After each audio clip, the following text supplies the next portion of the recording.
when a guard would stop and talk to you, you used to stand back and you would yell so people could hear what you were saying to that guard as they walked by or within the vicinity.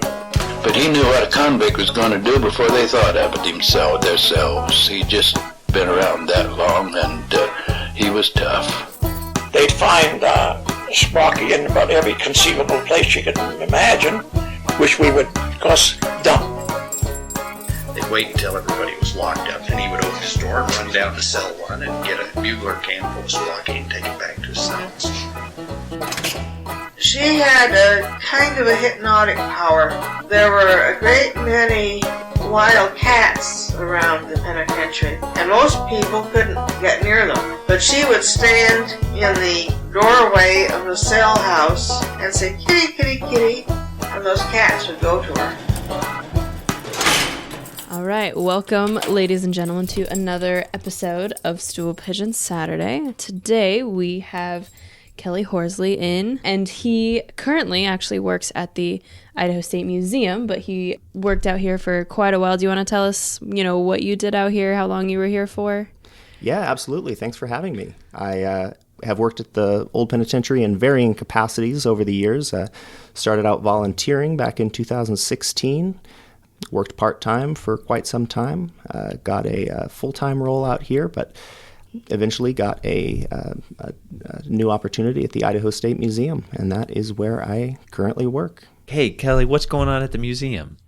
So here at the Idaho State Museum, be sure to check us out on Instagram, Facebook, our website, history.idaho.gov/museum, and keep up on all of our upcoming events that we've got going on. Excellent. And I just want to make a tiny little plug for the museum. Again, it's so different than the museum we all grew up going to, and it's incredible. Like, didn't the exhibit on the fire in Wallace, didn't that win a national award? Yeah, our Big Burn did get a silver medal at the Muse Awards. A little bit more about that. The Big Burn was a 1910 forest fire in North Idaho, burned about 3 million acres, and totally changed the way that we deal with fire management. And we do have an exhibit on that, and it's pretty intense. Come into the museum and check it out. It's so cool, guys. You should go if you haven't gone. Go to the museum. Yeah. Yeah. Excellent. All right. So who are you going to tell us about today? Well, the inmate I chose to focus on for today's story is a man named Rodger Hall. The story of his early life and his life in prison, as well as his life afterwards, is kind of the story of redemption through music. The reason that I chose to focus on him is I recently took a trip through the state of Oregon, and that was where he grew up and where he actually pastored in 5 churches all around the state of Oregon. So as I was driving through, I just thought of him on my trip and decided that his story was worth telling on the show. And if it sounds weird that, like, you think about inmates, like, when you're just, like, in your normal life, like, it's not as weird for us, because we just spend all our time looking at these people. Right. And so, like, you see stuff around town when, like, I drive past the Athlos building where Mary Holmes committed her fur theft, and you just think about them. It's kind of funny to say, because, we didn't actually know them, but I don't know, they, as I think Kelly, is gonna talk about, they kind of gain a little space in our hearts and in our minds. So, All right, let's hear about him. Inmates are always on our minds. All right, so I guess the story of Rodger Hall begins. He was born in 1937. He grew up in Sutherland and Roseburg, Oregon. Those are 2 fairly small towns in western Oregon. Sutherland's got about 17,000 people today. Roseburg, just over 20,000. From a young age, Hall excelled at guitar. He played primarily country music. He was regularly pulled out of school to perform at events all around Oregon. His inmate file says that he dropped out of school in 9th grade. Hall claims that he was kicked out, but he didn't care because he knew he had a music career ahead of him. His parents moved him to California to pursue a career in music. He was featured on Ted Mark's Original Amateur Hour on the radio.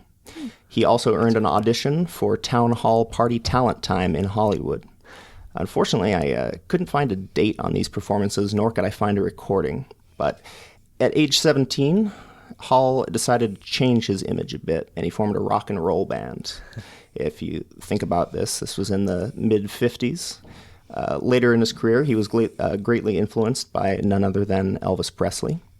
You can see in his mugshot, he kind of has an Elvis, James Dean, Johnny Cash look going on. Very, very counterculture of him, it sounds like, with the rock and roll and the Elvis and the James Dean. Fascinating. Most definitely. He was a product of his times.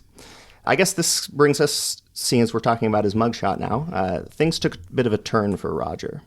He had a brief stint in the Air Force from April of 1955 to January of 1956 with a less than honorable discharge, as it is noted in his inmate file. Rodger Hall doesn't really talk much about his time in the Air Force. We basically just have the information in his file that tells us this information. After the Air Force, Rodger went back to playing music. He played at various venues, mostly bars and nightclubs, and it was at this time that Hall began abusing drugs and alcohol. After being involved in a bar fight in Crescent City, California, well, let me back up. First, Hall claimed that he played guitar 6 nights per week at the Circle H Club in Crescent City. Wow, what a gig. That's really cool. So anyways, after being involved in a bar fight, which resulted in a gun being pulled on Rodger and his friend Emmett Spencer, the two left Crescent City just until things blew over. They took off on the road. They pulled off the road to sleep near Gooding, Idaho. Gooding is a small town in southern Idaho, current population about 4,000. When Hall woke up in the car in Gooding, he saw his friend talking to someone in a parked car. As things escalated, it became apparent that this was a robbery. Hall's friend Emmett shot the man in the car. 2 shots were fired into the man. The man who was killed in this incident was named Dr. John Hunt. John Hunt was actually driving across the country to accept a job as a professor at Yale. It's kind of a tragic end. Can you imagine? Like, Yale is so prestigious, and then just these 2 kids on the side of the road, and his anyway. So Hall was picked up and he was tried for first-degree murder. Even though Hall claims he did not pull the trigger, it was in fact his friend. He could still be charged as he was present for the murder. Hall was acquitted, but he was charged with armed robbery of John Hunt. Hall pled not guilty, claiming this was double jeopardy. After his acquittal, Hall met a young girl named Sue, who was in a journalism class at Gooding High School, and her class was sitting in on Hall's first-degree murder trial. Sue and Rodger eventually married before he was sent to the pen, and Sue was pregnant with Rodger's son at the time that he began his incarceration. His inmate info claims that he was married with no children, but he later talks about seeing his infant son when Sue visited him. So I think we can deduce that she was most likely pregnant with Rodger's son when he was booked at the penitentiary. Sorry, just can we go back to that double jeopardy thing? So did he try to appeal it on that? Was it denied? Like, was there or did he just say like, this isn't fair because it's double jeopardy, and just like didn't, like, where his lawyer is not, was there anything you could find on like why it wasn't followed up, this question wasn't followed up on? So based on the newspaper articles that I found, Hall pled not guilty, claiming that the trial was a double jeopardy. Okay. The definition of double jeopardy, of course, is procedural defense that prevents an accused person from being tried again on the same or similar charges and on the same facts following a valid acquittal. So this is kind of an interesting case because he was acquitted on first-degree murder, and it is the same case that he was found guilty on robbery charges, but it's not necessarily the same facts, seeing as it's a different crime. So it makes for a very interesting case. I wonder if he had responded differently, like instead of driving off after being involved with the murder and the robbery. And was his, sorry, you may have said this and I'm just not paying attention. Was his friend charged with first degree murder, or what'd you say his name was? Emmett Spencer. Emmett Spencer was extradited to Florida, where he was tried for killing a Key West shipyard worker. He was also accused of killing a California man in 1959 and a 1959 murder in Bear Lake County, Idaho. What? Spencer was known as the Dream Killer, as he claimed he recalled dreams where he killed people, including John Hunt in Idaho.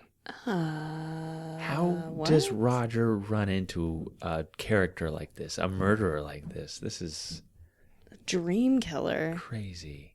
Any idea of how many he may have killed? They say possibly as many as 36. What? Yeah, how do they run into... How do you just, like, run into someone like that? Okay, I think before we go any further, it's important that we know that the man that Rodger Hall hitchhiked with here was a serial killer. His name was Emmett Spencer, and he had been riding around with this young girl named Mary Kay, who he would later implicate.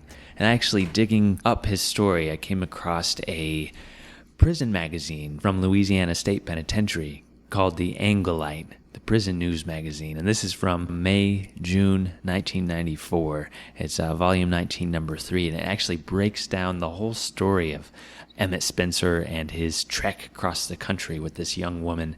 So kind of skipping ahead here, Mary Catherine Hampton, one of 8 children, had an IQ of barely over 70.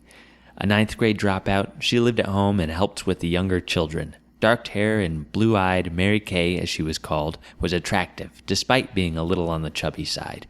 She was 16 in 1958 when Emmett Monroe Spencer breezed into town with a fancy car and a pocket full of cash.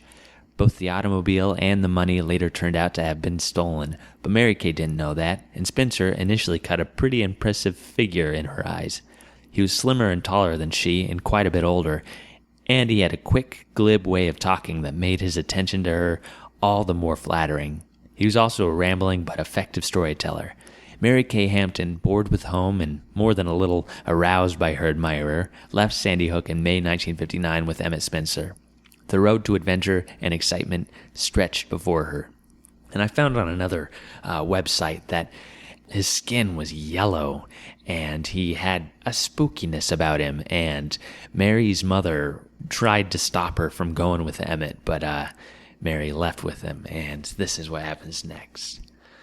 What Mary Kay didn't know was that she was running off with an ex-convict. Spencer failed to tell her that he had just been released from the Kentucky State Penitentiary after completing a 12-year term for voluntary manslaughter. She soon began to get a clearer picture of the man she had run away with, and she didn't like what she saw.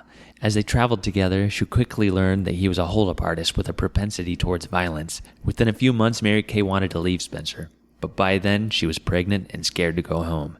Besides, every time she talked about leaving him, Emmett threatened he would track her down and kill her, even if he had to go all over the world to get her. She believed he would. He would be very intimidating and persuasive. And so she stayed with him, a frightened, pregnant teenager.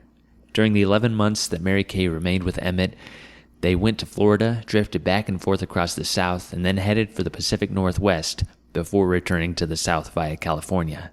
In Idaho, things turned really ugly. Not far from the town of Gooding, on the edge of the lava-strewn countryside around Craters of the Moon National Monument, Spencer forced another motorist off the road and attacked him for no apparent reason. The facts here are somewhat uncertain. In another version of the story, Spencer stopped when he saw a man standing near a parked car at the side of the road and approached him, map in hand, on the pretext of asking directions. With the help of a hitchhiker, who in this case is Rodger Hall, Spencer attempted to rob the man. When the intended victim resisted, Spencer shot him dead. Mary Hampton, sitting in the car watching the senseless murder, became hysterical. Slowly, it was dawning on her that Spencer might be every bit the murderer he had bragged to her he was. The dead man left by the side of the road was John Hunt, Jr., a botanist and forester scheduled to join the faculty of Yale University that autumn. The authorities searched in vain for his killer. Spencer and his 2 companions were by that time on their way to California. Though Rodger Hall soon went his own way, Hampton stayed with Spencer, thoroughly under his thumb. They hung around the San Diego area for a while before returning to Florida. Once there, en route from Jacksonville to Key West, Spencer killed 2 more people, again for no apparent reason. Leon Hamill and Virginia Tomlinson had been planning to marry and spend their lives together.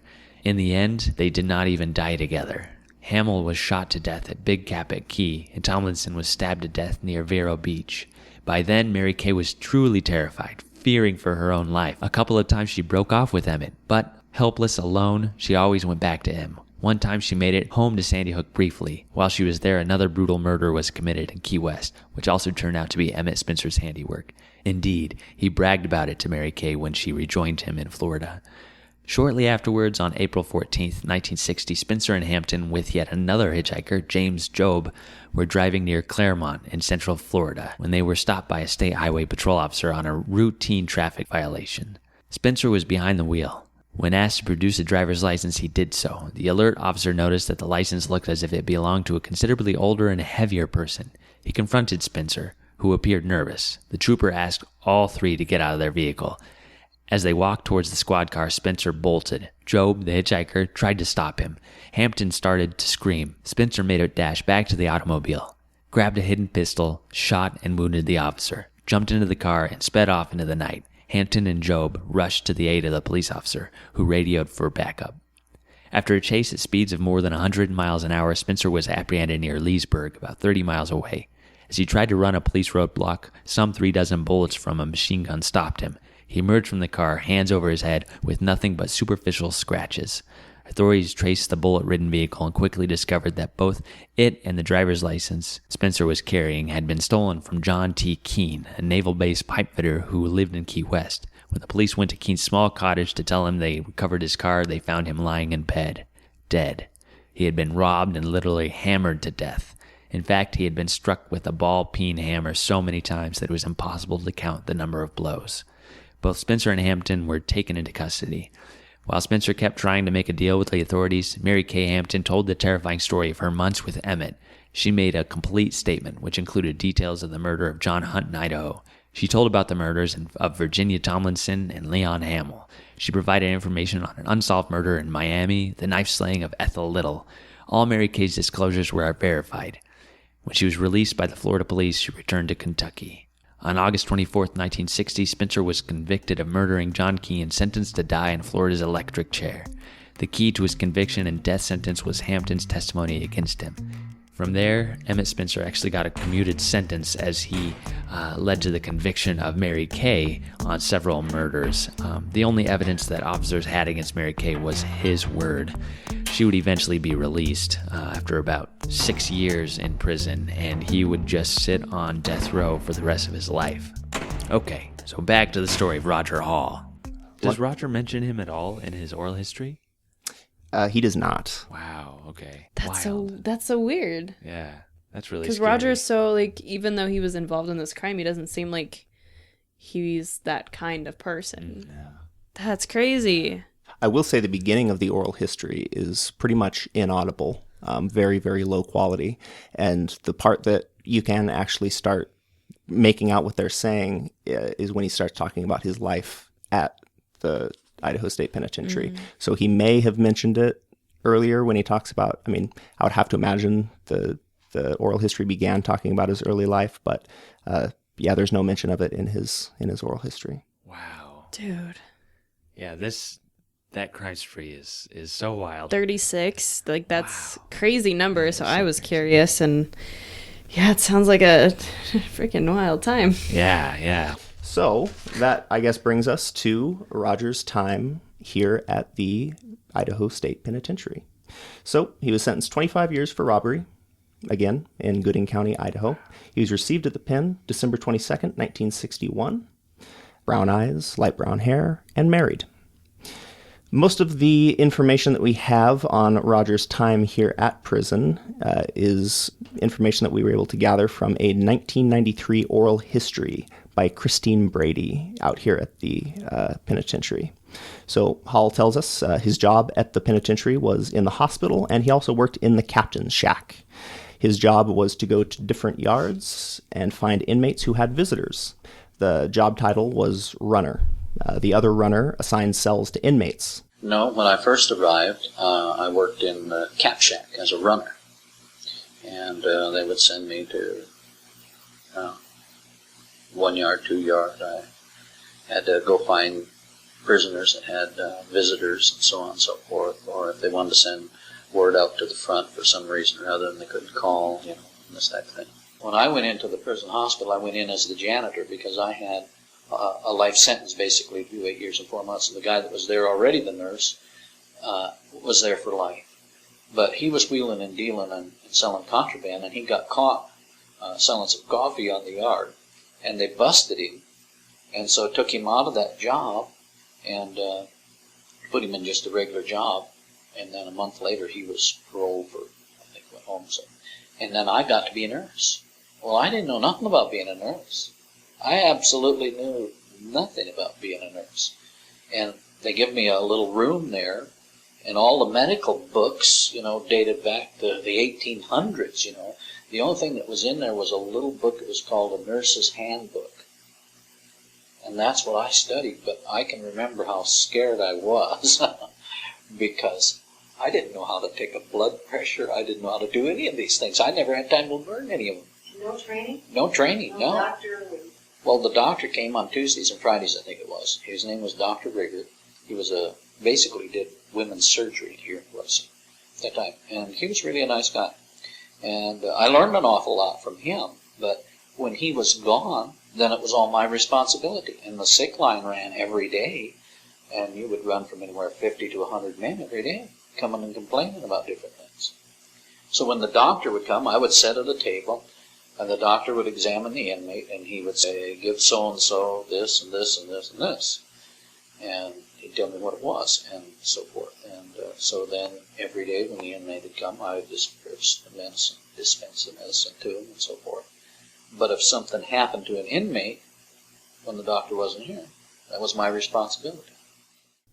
Now, the 4-story cell houses at this penitentiary are notorious for undesirable temperatures. It would get unbearably hot the higher you were in the summer, so you wanted a cell on the lower floor in the summer. If you think back to science class, heat rises. So, in the wintertime, you want a cell on a higher level. Hall said a prisoner could get to a favorable cell depending on the season if he had a little money or how well he was in with the guy in the captain's shack. Basically, he was implying that how well you were networked, you could get a good cell by knowing somebody in the captain's shack or paying them off. Well, I mean, that's just generally how life works, frankly. It all comes down to who you know, and this is actually probably a similar thing he may have seen in his early days in Hollywood, too, where it really comes down to who you meet and what contacts you make, and maybe that's why, he didn't go very far is because he didn't have those same connections, didn't have that networking available. Very much so. It's all about who you know. On that note, Hall did claim that it cost about $100 to get a good cell. Jeez. Back then, that was quite a bit of money. Right. Inmates could also pay with sex or property. Oh, don't like that one. I mentioned Hall's job was a runner. His job was to find inmates who had visitors. Regarding Hall's personal visitors, he said he saw his wife 2 hours per month during his stay here. He did say that he was able to hold his infant son once on Christmas. The guards did a favor for him by letting him hold his infant son because contact visits were not allowed at this prison. Hall claimed that it was a, quote, startling Christmas present. Oh, that's so cute. That's so sweet. I seen my wife 2 hours. This year I was here once a month, and I never was able to make any contact with her at all. I never did make any contact with her the whole time I was here, except I did hold my son, and one of the guards handed him to me real quick. And no, Christmas. Well, it happened so quick, it was a strange thing because I didn't expect it because of the fact that there was no contact visits. And he called me in and I was walking in, and he took her out of my wife's arms and just handed him to me. And he was really taking a chance when he did it. Do you want to identify the guard? Oh, gee, I wish I could. If I'd seen a picture of them, I could tell you their names. Short. How long were you able to hold your son? Not very long. Seconds or 10 seconds, and then he took him back. Hall claimed he behaved very well while doing time behind bars, kept his head down, did his time. He refrained from substance use. He followed the rules, but he did claim that he sent smokes and matches to inmates on occasion. He goes into detail about the use of plumbing systems for inmate communication and contraband transportation, which is a very interesting way of getting things from point A to point B. Siberia, the solitary confinement cell block, had a hole in the floor. This was the bathroom for inmates in Siberia. This meant the sewer water ran directly underneath these cells in Siberia. Inmates would flush bags of cigarettes or contraband from the toilet in the dining hall, just upstream, for lack of a better term, from the sewer water running underneath Siberia. Inmates in Siberia could reach into the sewage through the hole in the floor of their cell and retrieve the bags. Pretty nasty. And there was a hole in the floor, and that's what they used for a latrine. The strange thing about it is they said there was no cigarettes or anything like that allowed to them, but they would get cigarettes and add it to them. So. Tell me how. They would float in on the water? They floated it in on the water from the dining room. They would take and wrap it all up, and they would tie a string out, and they'd flush it down the toilet there, and it'd come right down, and the inmate would reach in and take it out. You mean the sewage from the dining hall? Yeah. There were toilets in the dining hall? Yeah. Would and over open sewer underneath Siberia. Right, and all of it, run. All they did was they found the blueprints, which was not hard because the inmates did all the work on the buildings and electrical and everything else. So once they found out where the sewers run, that was no problem. Getting smokes into it. The funniest thing I think I seen while I was here was there was a wire that they had run from the dining room to Five House down here. And they were getting smokes and that into the inmates down there. And they were running it right over the guard's head. And they were... The wire went from the dining room to Five House? To Five House. And they run it right over the top of it. Desperation. So can they hear the flush coming? Is that how they knew Yeah. to kind of check? I've always wondered Yeah. that. Because I've always heard that, and I heard it from, like, one of the veteran volunteers that you're like, sometimes they make stuff up. So I, like, stopped saying it because I never knew where that source came from. And also, it sounds horrible. It sounds so gross. It would flush, and some inmates said it would flush like once a day, but guards regularly said it would flush several times throughout the day. And yeah. So it was the toilet in the dining hall. So, like, whoever used it, then that would just come down part toward of that them. system, that would go through the Siberia plumbing. Yeah. And the inmates in Siberia would have to communicate that they wanted something somehow. Yeah. Probably through a runner or That's the other thing I've always wondered is how they were able to get a message to, because Siberia is so isolated.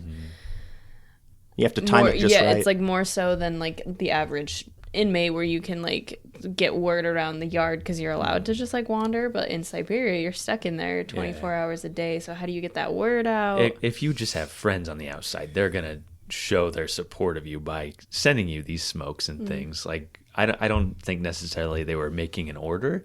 I think it was mostly they were, you know, if I'm in here, you're gonna flush me some cigarettes and you're gonna flush me whatever I need. And that was just kind of that. See, I learn new things every day. Because typically, or you know, if you had, well, I won't say guards were corrupt, but if you had a friend who was a correctional officer, maybe they could have brought something in for you as well. There was pot, and there was amphetamines, and a lot of times they were trying to make a lot of deals on sleeping pills and Valium, Thorazine, things like that. Stuff that was prescribed at a prison hospital. Right. And the other illegal drugs, how did they get in? Guards. That's right. Yes. Well, since we're on the topic of toilets, one striking communication tool Hall mentioned was the removal of toilet water. Let me explain that a little bit more. Inmates on different levels of a cell block could talk to each other by removing all the toilet water from their cell toilet. Pounding on a pipe was the easiest way for an inmate to let another inmate know that they wanted to chat. Ring, ring. Think of this as your prison ringtone. So one inmate would hear another pounding on the plumbing pipe, and they could talk into the empty toilet bowl through the pipes and could be heard through the other empty toilet bowl. I don't know about you, but that is different than any game of telephone that I played as a kid. If you wanted to talk to somebody if you were in the cell block like over number 4, and you wanted to talk to somebody up on the 2nd or 3rd tier, you could pound on the pipe, and you could dip out the toilet water out of the toilet bowl, and they dip out the one down the next tier and the next tier, and you could put your head down, you could talk to the guy up in the next straight up, just coming through the pipe, and that's how they would communicate so far. I I have so many questions about the logistics of that. Like, what do you do with the toilet water? And then I'm assuming you just like get a cup or whatever, and you just are like scooping it out. But where do you put it? In the and, sink. Like, yeah. Oh, that's You put it in true. the I forget sink there's and a sink in there. I love the idea of like 4 convicts on the first floor with their, ears right around the rim of the toilet bowl, Gross. chatting with their buddy up on the 3rd tier. Like that's, man, that visual is so fun. Well, and having people in the middle like hearing this and intercepting it. And yeah. You're like, oh, I know some stuff. It's like the best prison show I can think of. So good. Some other aspects of prison life that Hall shared was his stance on the death penalty.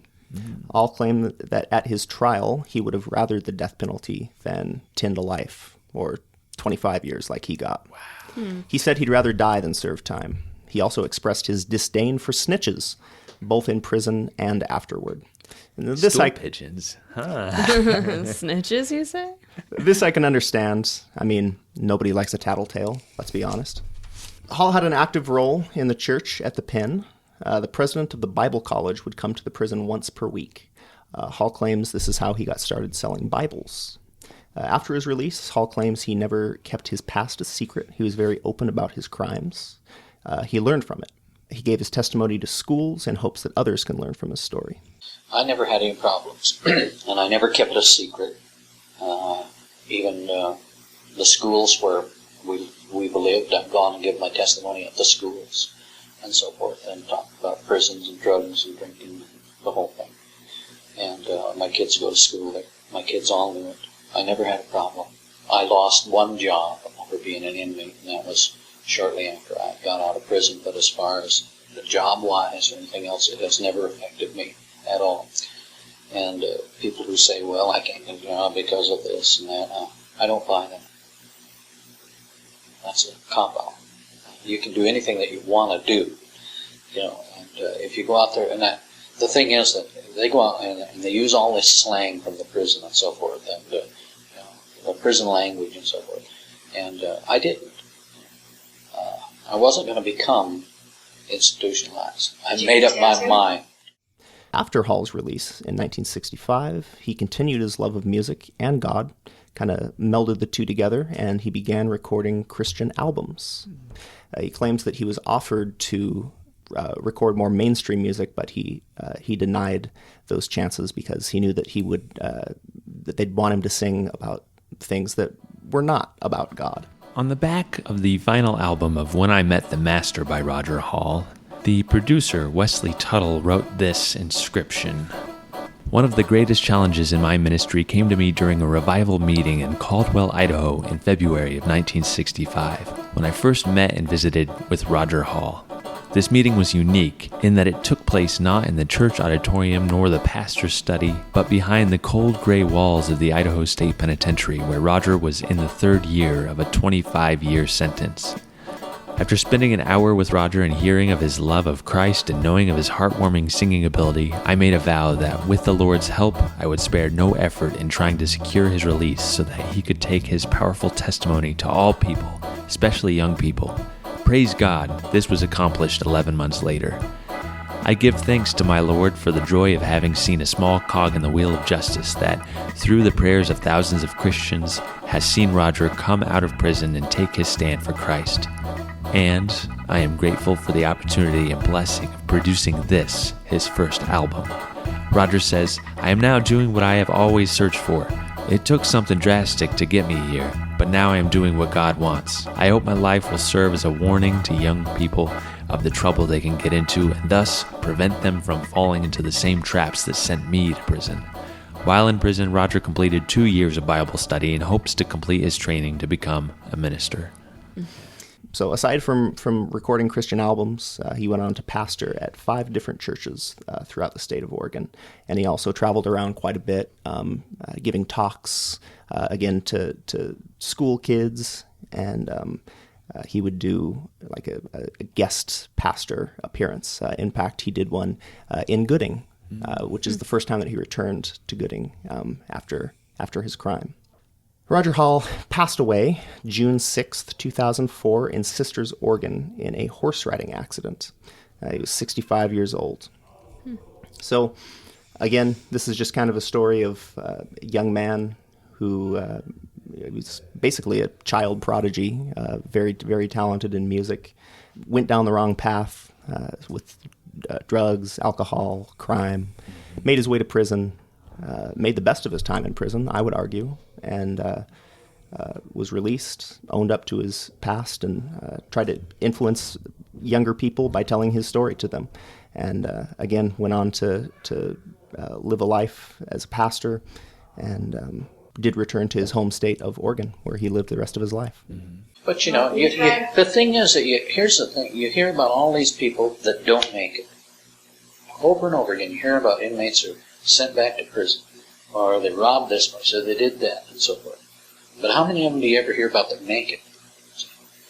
If you went downstairs here, all you got down here in the museum and that are all of these guys that killed everybody and are terrible individuals and everything else. But have you got anything down there about anybody who made it? See? It's a great topic. Yeah. And I'm 30-some years. I've made it, And everything speaks for itself. And it ought to be down there. People ought to be able to see that people can be rehabilitated if they want to change. What a beautiful, nice interesting story. Thank you for bringing Roger to us. Well, thank you for having me on the show today. It's been a pleasure. It's been nice to return to the pen. Yeah. This place does have a high recidivism rate, as they say. That's for sure. I've been That's true. So long. Yeah, I'm a boomerang. I keep coming back. Mm-hmm. Yeah. All right, Kelly. Well, we always like to end with our little tag. Do your own time. Do your own crime. Yeah! Nice. That's two. I love it. Yeah, all right. Perfect. All right. Well, do your own time and do your own number. We'll see you all next week. Thank you so much, Kelly. Thank you. If you enjoyed Behind Gray Walls, please rate, review, and subscribe so others can find our podcast. If you're interested in more Old Idaho Penitentiary information and to see mugshots of the inmates featured in this episode, follow the Old Idaho Penitentiary on Instagram and Facebook. If you're interested in listening to some recordings of Rodger Hall performing, we will have recordings available online in our Facebook group in the coming weeks. If you want to learn more about the Idaho State Historical Society and its other sites, follow ID State Historical Society on Instagram or visit history.idaho.gov. But if it can help one individual out there, because it's no fun telling my story. It's the hardest thing in the world when I stand up before an audience and tell them, I was tried for murder. And I can't go back and change a lot of things. I can't undo what was done. Like with Dr. Hunt and his family. And I can't take away the hurt of losing their son, who they love just as much as I love my children. And I know how it will affect me if somebody, took their life out here on a desert road somewhere. And, I think about all those things when I'm giving my testimony and talking about it. But I do it for the purpose if it helps one individual, keeps one individual from ever coming to this place, then it's well worth it. Because I'm not getting nothing for this. I don't get nothing at these schools when I speak to them. I just give them my time. But that's what it's all about.